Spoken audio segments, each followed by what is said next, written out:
ETF index mutual funds నేర్చుకుని stock మార్కెట్లో రాణించాలనుకుంటున్నారా? వెంటనే ఈ నెంబర్కి కాల్ చేయండి.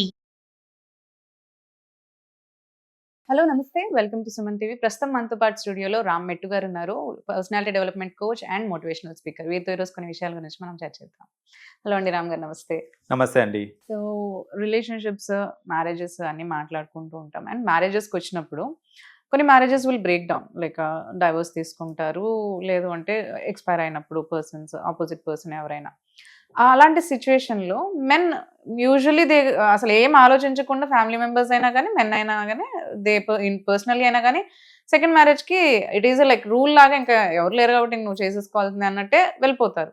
When it comes to women చాలా రిస్ట్రిక్షన్స్ ఉంటాయి అనమాట. చాలా ఆలోచించాల్సి వస్తుంది. నువ్వు అమ్మ అప్పట్లో అయితే ఇంకా చనిపోయిన సెకండ్ మ్యారేజ్ చేసుకుంటానంటే ఉమెన్ అమ్మ నువ్వు ఇంకో సెకండ్ మ్యారేజ్ చేసుకుంటున్నావు అని చూసే రోజులు కూడా ఉండింది అసలు actually. So how is it, like ఎంతవరకు కరెక్ట్ అంటారు అసలు అలా చూడడం అనేది?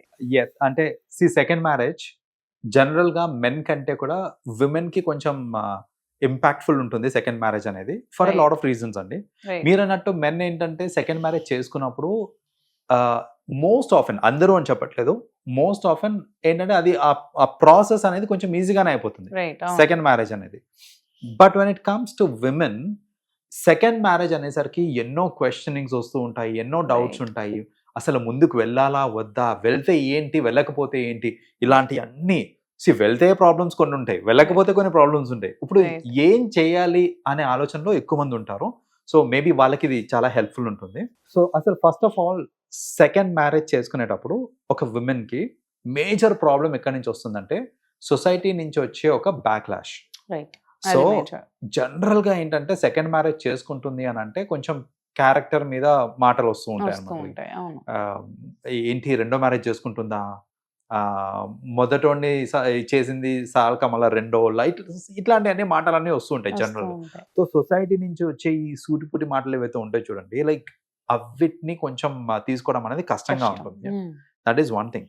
అయితే నార్మల్ గా second marriage is different, second marriage with a baby is different. ఇప్పుడు నాకు ఆల్రెడీ ఇప్పుడు పిల్లలు లేరు, మ్యారేజ్ అయింది, సెకండ్ మ్యారేజ్ అని అంటే అది స్టిల్ ఓకే. పిల్లలు పుట్టిన తర్వాత సెకండ్ మ్యారేజ్ అని అంటే అది ఇంకా కష్టం, చాలా కాంప్లికేషన్. ఇంకా అక్కడ కాంప్లికేషన్స్ లో ఒక మేజర్ థింగ్ ఏంటంటే అండి, acceptance of child. That is a major complication. ఇప్పుడు ఏమవుతుంది అని అంటే నార్మల్ గా సరే నాకు ఒక కంపానియన్ కావాలి, సో నేను ఇంకొక లేడీని పెళ్లి చేసుకుంటున్నా, సెకండ్ మ్యారేజ్ చేసుకుంటున్నాను నేను, ఆ అమ్మాయి సెకండ్ మ్యారేజ్. సో నా దృష్టిలో నాకు కావాల్సింది ఎవరు అంటే నాకు ఒక వైఫ్ కావాలి, నాకు +1 అవసరం లేదు. నాకు ఇక్కడ ఏంటంటే చైల్డ్ ఫ్రీ అన్నట్టు ఇట్లా ఫ్రీగా వచ్చేసరికి ఏంటంటే నచ్చకపోవచ్చు మోస్ట్లీ.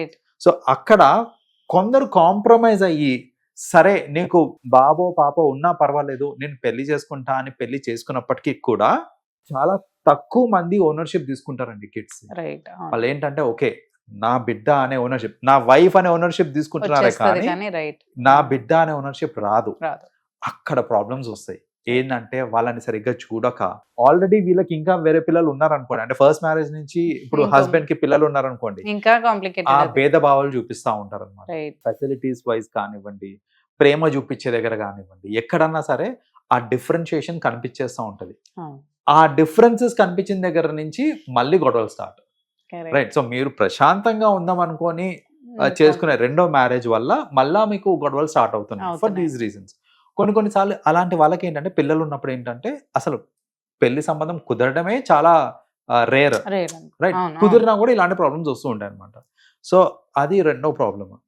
థర్డ్ ప్రాబ్లం ఏంటంటే ఇలా సెకండ్ మ్యారేజ్ చేయడం వల్ల జనరల్ గా ఇప్పుడు ఫస్ట్ మ్యారేజ్ నుంచి ఏదైనా కిడ్ ఉంటారు చూడండి, వాళ్ళ మీద అధికారం ఎక్స్ హస్బెండ్ కి ఉంటుంది.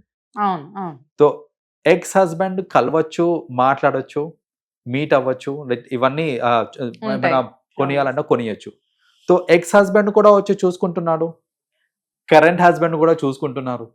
అంటే ఇక్కడ ఏమవుతుంది అని అంటే రిలేషన్షిప్ లో ఒక కైండ్ ఆఫ్ 3 people ఇదైపోతుంది అనమాట. ఒక మదర్, 2 ఫాదర్లు చూసుకుంటున్నారు అనేసరికి ఆ కిడ్కి కూడా ఒక ఇంపాక్ట్ అనేది పడుతుంది. నేను ఎవరి వైపు నేను ఎక్కువ చూపించాలి, ప్రేమ చూపించాలి, ఎవరి మాట వినాలి. ఏదైనా డిసిషన్ తీసుకోవాలంటే నార్మల్ గా పేరెంట్స్ డిసిషన్ తీసుకుంటారు జనరల్ గా కిడ్స్. ఇప్పుడు అలాంటి కిడ్స్ కి డిసిషన్ మేకింగ్ దగ్గర చాలా ఇబ్బంది అవుతుంది. ఎందుకంటే నలుగురు ఇప్పుడు డిఫరెంట్ ఒపీనియన్స్ ఇస్తూ ఉంటారు. ఒక అంటే స్టెప్ ఫాదర్ ఒకటి ఇస్తారు, యాక్చువల్ ఫాదర్ ఒకటి ఇస్తారు. మదర్ ఒకటి అంటారు, నాకు ఒకటి ఉంటుంది చేయాలనేసి. సో బేసిక్గా డెసిషన్ మేకింగ్, ఆ సైకలాజికల్ ఇంపాక్ట్ అనేది ఎక్కువ పడుతుంది అనమాట. సో ఈ సెకండ్ మ్యారేజ్ వల్ల ఏంటంటే కిడ్స్ మీద కూడా ఇంపాక్ట్ అనేది పడుతుంది, because of the previous husband కూడా ఉన్న అధికారం వల్ల అనమాట. మోస్ట్ ఆఫ్ ది అంటే యాక్చువల్గా సెన్సస్ ప్రకారం చూసుకుంటే, ఒక సర్వే ప్రకారం చూసుకుంటే, సెకండ్ మ్యారేజెస్ ఏవైతే చేసుకుంటారో చూడండి, దానికి ఫెయిల్యూర్ రేట్ ఎక్కువ, సక్సెస్ రేట్ కంటే కూడా ఫెయిల్యూర్ రేట్ ఎక్కువ. సో ఈ ఫెయిల్యూర్ రేట్ ఎక్కువ అవడానికి ఇప్పుడు నేను చెప్పిన రీజన్స్ అన్ని ఒక రీజన్. మేజర్ రీజన్ ఏంటిది అని అంటే, వాళ్ళు విడిపోయారు, లైక్ విడిపోయారు, అంత బాగానే ఉంది, డివోర్స్ తీసుకున్నారు, ఇంకో మ్యారేజ్ చేసుకున్నారు, అయినా కూడా ఆ పార్ట్నర్ నుంచి వచ్చే వేధింపులు, లైక్ ఆ ప్రీవియస్ హస్బెండ్ నుంచి వచ్చే వేధింపులు కానివ్వండి, ఆర్ ఇంకొకటి ఏమవుతూ ఉంటుందంటే కంపారిజన్ అవుతూ ఉంటుంది అనమాట. ఇప్పుడు చూడండి, నాకు ఆల్రెడీ ఒక పార్ట్నర్తో ఉండి నేను ఇంకో పార్ట్నర్ని పెళ్లి చేసుకున్నాను ఇప్పుడు, లైక్ రైట్. సో నాకు అక్కడ ఒక ఎక్స్పీరియన్స్ అనేది అయింది ఆల్రెడీ, ఇక్కడ ఇంకో కైండ్ ఆఫ్ ఎక్స్పీరియన్స్ అవుతుంది. ఇప్పుడు ఈ ఎక్స్పీరియన్స్ ఆ ఎక్స్పీరియన్స్ రెండింటిని కంపేర్ చేసుకున్నారు అనుకోండి, you can't be happy, you can ever be happy. అప్పుడు మనకి అది ఆ దూరపు కొండలు నులుపు ఇవన్నీ సామెతలు గుర్తుకొస్తూ ఉంటాయి. పొరపాటున మీరు చెప్పేశారంటే మీ current relation will be at toss అనమాట.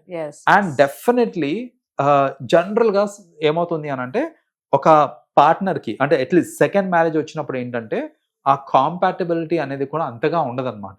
వాళ్ళు ఏంటంటే నార్మల్ గా ఫస్ట్ మ్యారేజ్ లో ఏంటంటే, సరే నేను ఒక ఫ్యామిలీని క్రియేట్ చేసుకోవాలి, ఒక ఫ్యామిలీ డెవలప్ చేసుకోవాలి, ఎన్నో ఎజెండాలు ఉంటాయి, నాకు లవ్ కావాలి, నాకు ఒక కంపానియన్ కావాలి, ఇవన్నీ ఉంటాయి. సెకండ్ మ్యారేజెస్ లో ప్రైమరీ ఎజెండా ఏంటిది అని అంటే ఫినాన్షియల్ స్టెబిలిటీ కావాలి. You know that is one thing. Society పరంగా నలుగురు నాలుగు మాటలు అనకుండా, స్పెషలీ కిడ్స్ కి మీ ఫాదర్ ఏరి మీ మదర్ ఏరి అనే టైంలో ఒక వాళ్ళకి పనికొస్తారో, వాళ్ళకి ఉపయోగపడతారో. సో ఇవన్నీ ఏంటంటే మనం ప్రాక్టికలీ ఆలోచించి చేసుకునే పెళ్లి, రెండో పెళ్లి మోస్ట్ ఆఫెన్, రైట్. సో అలా రెండో పెళ్లిలో ఏంటంటే ఇమోషనల్ కంటే కూడా ప్రాక్టికల్ ఎలిమెంట్స్ ఎక్కువ ఉంటాయి కాబట్టి ఫాలో పార్ట్ అయ్యేదానికి ఛాన్సెస్ ఎక్కువ ఉంటాయి అనమాట ఈ సెకండ్ మ్యారేజ్. బట్ ఇప్పుడు దాకా నేను చెప్పిన డిసడ్వాంటేజెస్. అడ్వాంటేజెస్ పరంగా చూసుకుంటే కనుక, లైక్ ఏంటి సెకండ్ మ్యారేజ్ వల్ల ఒక మహిళకి ఏమి అడ్వాంటేజ్ ఉండొచ్చు అని అంటే, ఫస్ట్ ఆఫ్ ఆల్ ఒక ఇమోషనల్ సపోర్ట్ అనేది, ఒక మంచి వ్యక్తితో సెకండ్ మ్యారేజ్ అయింది అనుకోండి, ఖచ్చితంగా మీకు ఇమోషనల్ సపోర్ట్ అనేది.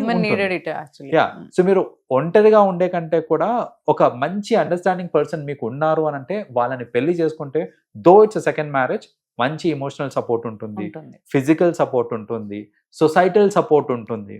అంటే నలుగురు మిమ్మల్ని చులకనగా, ఇప్పుడు ఏంటంటే జనరల్ గా సింగిల్ మదర్ అనేసరికి చాలా మంది చాలా విధాలుగా ట్రై చేస్తూ ఉంటారు, లైక్ ఎక్స్ప్లాయిట్ చేయడానికి కానివ్వండి, ఏదో ఒక విధంగా. సో అలా కాకుండా ఒక సెక్యూరిటీ కూడా ఉంటుంది అనమాట. సో ఇలా ఏంటంటే మనకి అడ్వాంటేజెస్ కూడా ఉన్నాయి సెకండ్ మ్యారేజ్ తోటి. బట్ మరి చేసుకోవాలా వద్దా సెకండ్ మ్యారేజ్ అని అంటే, ఇట్ ఆల్ డిపెండ్స్ ఆన్ మీకు దొరికిన పార్ట్నర్ ఎటువంటి పార్ట్నర్ అనేది. మీకు మంచి పార్ట్నర్ దొరికారు, మీకు కాన్ఫిడెన్స్ ఉంది that he will take care of me, నన్ను సెక్యూర్గా చూసుకుంటారు, నా పిల్లల్ని కూడా ఓన్ చేసుకుంటారు అనే కాన్ఫిడెన్స్ మీకు కుదిరితే ఖచ్చితంగా మీరు సెకండ్ మ్యారేజ్ చేసుకోవచ్చు, ఇబ్బంది ఏం లేదు. ఆ కాన్ఫిడెన్స్ కుదరట్లేదు, ఏదో చేసుకోవాలి కదా అని చేసుకుంటున్నాను అని అంటే కనుక మరొక్కసారి ఆలోచించాలి. థ్యాంక్ యూ అండి, thanks for sharing all your views with us. Thank you so much. Welcome అండి.